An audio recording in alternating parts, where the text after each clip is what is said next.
very attractive. She's about 30 years old, and she has a fiance in Germany, and he's gonna come here, I think, in the next couple months.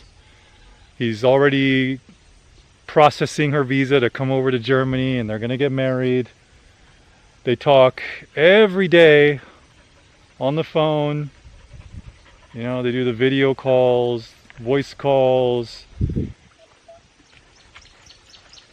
and I'm clapping those cheeks so hard, bro.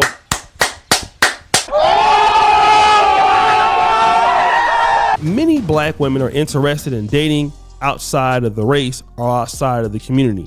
They're open to dating white men. And some of the reasons, and not limited to, could be white men have more money, white men are more serious, white men are romantic, or black men are just tired and they're tired of dealing with the heartbreaks of dealing with black men. And that happens as much as you see it in America, but also in Africa. And that is really where you see white privilege come onto par. A lot of black women in Africa, African women, could really think that white men are the next best thing to Jesus Christ. And you see it. Like when you see African couples go outside, you don't really get to see them holding hands. But whenever you see a white man with a black woman, almost for certainly they are holding hands and being very romantic. And she's happy as hell to be with him. Rewind, Nima. Just the other day, I happened to be at a restaurant. I won't call the restaurant's name. And I saw this like 80-year-old dude with this young like 23-year-old chick. And she was just like so happy to be with him. I wonder why. Booty clapping sounds. But nevertheless, it happens. And it happens a lot. But we always hear, you know, certain women talking about black men, you know, and dating black men and hating on black men, like this clip here. Anybody who's watched me since I was 22 or 23, I'm sure you feel as old as I do right now. I feel old as okay? Yeah, girl, in like 2 whole weeks, I'll be 1 year away from being 30. I cannot believe it. But that's not the point of the video, that I'm getting old as Let's talk about these dusty ass. Okay. So when I say dusty, I don't mean tax bracket, okay? All black men are dusty. It does not matter their tax bracket. But we never hear the other side of the story. Like, what do these white men think about dating black women? Now, this is interesting because typically it's not talked about because it's considered to be taboo or very offensive. But I came across this particular YouTuber because you guys sent me this particular video. And this is a guy that is currently living on the continent of Africa. Now, it's interesting, you know, he has a lot of content about all the chicks he deals with and stuff like that. But I want you to hear what he has to say in this clip. Went on a date tonight. Well, let me be clear. I've never been on a real date here in East Africa where I meet a girl, wine her and dine her, pay for everything. Have never done that. Kind of dates I do are free dates. We'll meet at the beach, go on a walk, sit in the grass, go to a garden, something like that. I never spend money on women.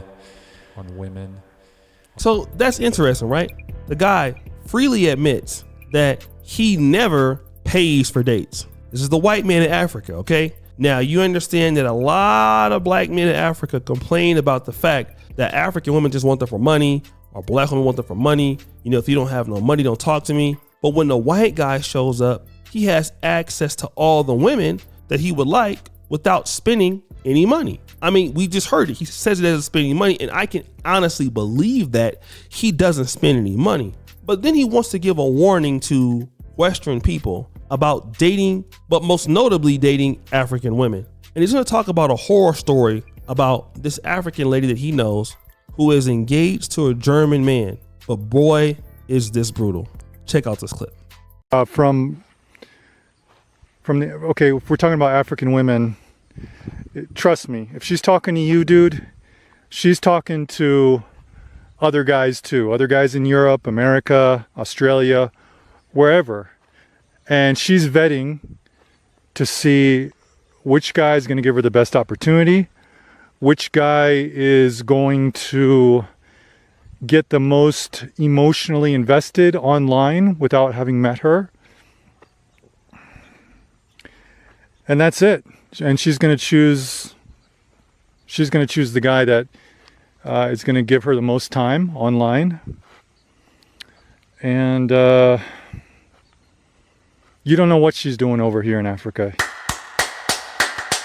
You don't know what she's doing. I hate to tell this story, but it's kind of the reality. So there's a girl in my village, very attractive. She's about 30 years old, and she has a fiance in Germany, and he's going to come here, I think, in the next couple months.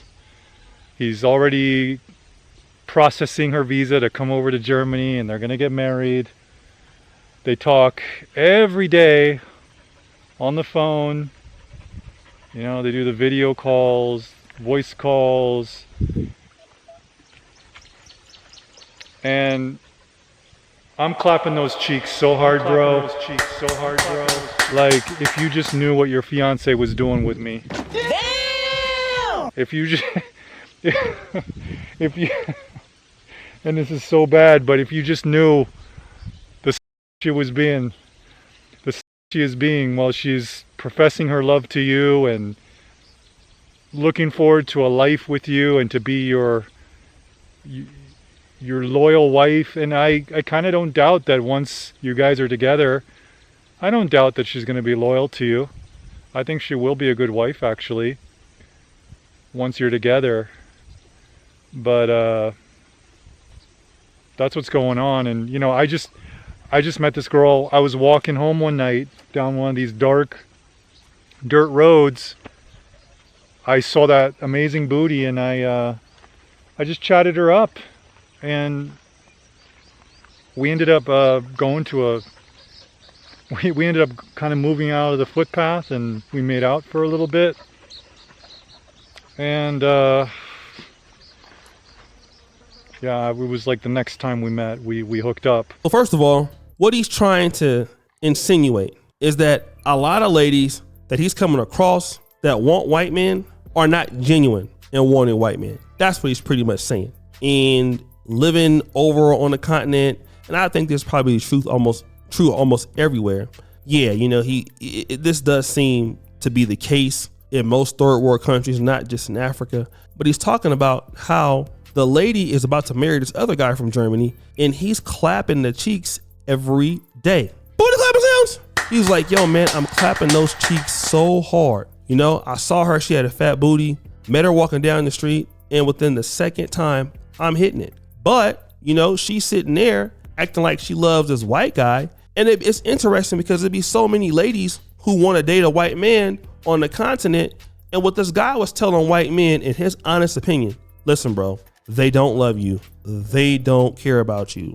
You know, they're just trying to get you for your money, and that's it. Which I'm not saying it's always true, but it could be some truth to it. You know, he did talk about the fact that, listen, a lot of these ladies are looking for a good opportunity. They're looking for somebody to upgrade their life. And again, this is why a lot of white men who are woke, and if they're smart, they're going to be like, listen, let me get somebody from my culture. And I think that's what you typically see. I don't feel like white men don't find black women attractive, but I'll tell you why so many white men, in my honest opinion, don't marry or date black women. And that is because they don't really understand what's going on there. That's for the reason, right? They sort of know that, hey, I might be at a disadvantage culturally. So, you know, it might be easier for me to date somebody that's Asian or date somebody that is in the community and things like that. And they can trust it more. You know, I think that's pretty much probably what it is. A lot of white men maybe don't trust the fact that their relationships with black women can be like you could be with white women or whoever else. Not saying that they all the way don't, but if this white guy is feeling like this, I mean, it got to be others. There was a blog that I used to read, and it was by some guys that visit Africa. And I read that blog when I first came to Kampala. I forgot what it's called, but it had like all these cities about what you could expect. And this is not stereotyping, you know, anything like that. But to be honest, a lot of that, when I came to these cities, it was kind of on point. You know, it's very few people that really deal with you and like you like that. And again, at the same time, you know, these white men are people too. They're looking at value for their money and for their time. And what this guy is saying that, you know, if you meet them on person, you don't know who the girl's talking to. You don't know what she's doing. And this guy don't even know. I'm clapping her cheeks every night and he's about to spend all that money on her. It's sad, but it's true. Now, again, for these ladies out here talking about, you know, we're going to leave you for white zaddy. Here's my concern. What if white zaddy don't trust you? Can I get a ooh sound effect? He can't marry you if he don't trust you, right? And that's something that a lot of folks don't understand. A man cannot truly marry a woman that he does not trust, whether he don't trust cultural differences or something like that. And that's what I'm saying. A lot of these ladies talking about they're going to go to white zaddy, and then white zaddy's going to just be silly and spend all this money on them. But they haven't even thought about, you know, what does white zaddy need in a lady? What is he looking for? You know, like so many people with the Pan-African dating show that I operate, you know, it's never been anybody that's white on the show, I don't think, right? But you will still get ladies talking about I want a white man. And I'm like, but you've never seen a white man on my show or a white woman. And you're just looking at a person because they have money or they have a different green card or they have, you know, access to citizenship. But, you know, do you care about that person? And I think that when a lot of black women look at white men, is it that you want a white man or do you really care about him and he happens to be white? Or are you looking at an opportunity? Guys, what do you think? It's your boy, O'Shea Duke Jackson, back at it again with another episode of The Celebrity Junk. I really appreciate for all you do. Subscribe with the bell. We're out.